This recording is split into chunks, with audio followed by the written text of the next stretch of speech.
Hi, Nedum. Iran beats Wales. Yes. 2-0. Yes. Well deserved, right? No doubt about it. It feels that way. I think in the first half there was that key for more opportunity, and I think it was like 4 shots each, 2 on target each. But as you look back, the second half, I think Iran had 17 shots. Ooh. I think they were very much on the ascendancy, and for some it felt strange because you saw that second half for Wales against the USA, and you think, well, they're going to have a good performance here. But in the end, I think most people would agree, yeah, Iran did deserve that. But what do we learn about Wales? Because it feels like it's the first time I've ever seen them play as the protagonist, and they didn't really handle it well. Tried to play as a protagonist. I think that's the difference.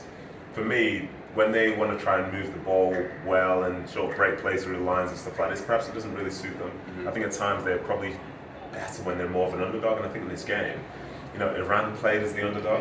They didn't have as much possession as Wales did, but the possession they had, I think they used in a better way. So it was strange to see Wales play in this manner, and now going into that last game against England, and a must-win, hoping that things also go your way.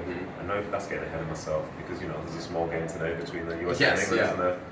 Yes, there is. And this kind of impacts that, right? Because I thought, had this game ended in a draw, there's an opportunity then maybe for the United States to get out of the group with just 3 points. Now really puts the focus on that last game of the group, and maybe actually opens things up for the US against England. They don't have to play for something. They can really go for all 3 points. Yeah, I think that is a game which both sides would have been watching, and to see Iran come out and do what they did might have surprised some, but for the Iranians, they seem to be very much sort of in acceptance that they are a good side and the team that are being slept on, because we are seeing it through the sort of prism of what England are going to do, what the USA are going to do, what Wales going to do.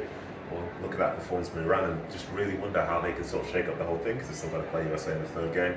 But that game tonight between USA and England, I just don't know which way it's going to go, You really don't know. Let me ask you about Iran. Aside from England, are they the team that's impressed you most from what you've seen in this group? We saw kind of a high from the US against Wales in the first 45 minutes, but I don't think it got anywhere near to what we saw from Iran in this game. I think obviously England scoring 6 goals is very, very significant, but it sort of highlights the fact that those 2 that Iran scored are the thing which we should have paid attention to.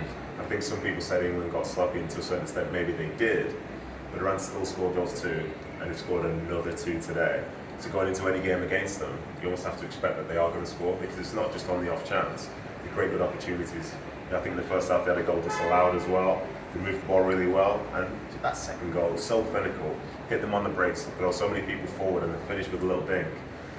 They've surprised me. I heard they were good, but I think from what I've just seen in that second game there, where you're wondering how they're going to react, I think they're going to have a big say in terms of how this great group's going to go. From a Welsh perspective, they would have probably been looking at the Iran game as a game you have to win. Obviously now they have to get 3 points against England. Yes. Any chance?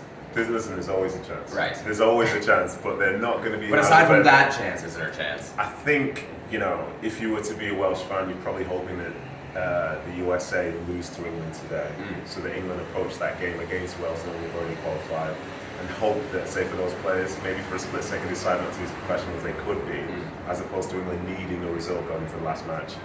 But Wales, they'll believe, and in some ways it probably suit them because they're still an underdog, and with a big result on the line, this is how they ended up with the World Cup in the first place. So, yeah, it's going to be tough for them, but there's still hope.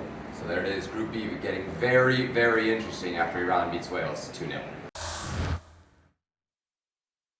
Thanks so much for watching ESPN on YouTube, and for more sports highlights and analysis, be sure to download the ESPN app, and for premium content and live streaming, subscribe to ESPN Plus.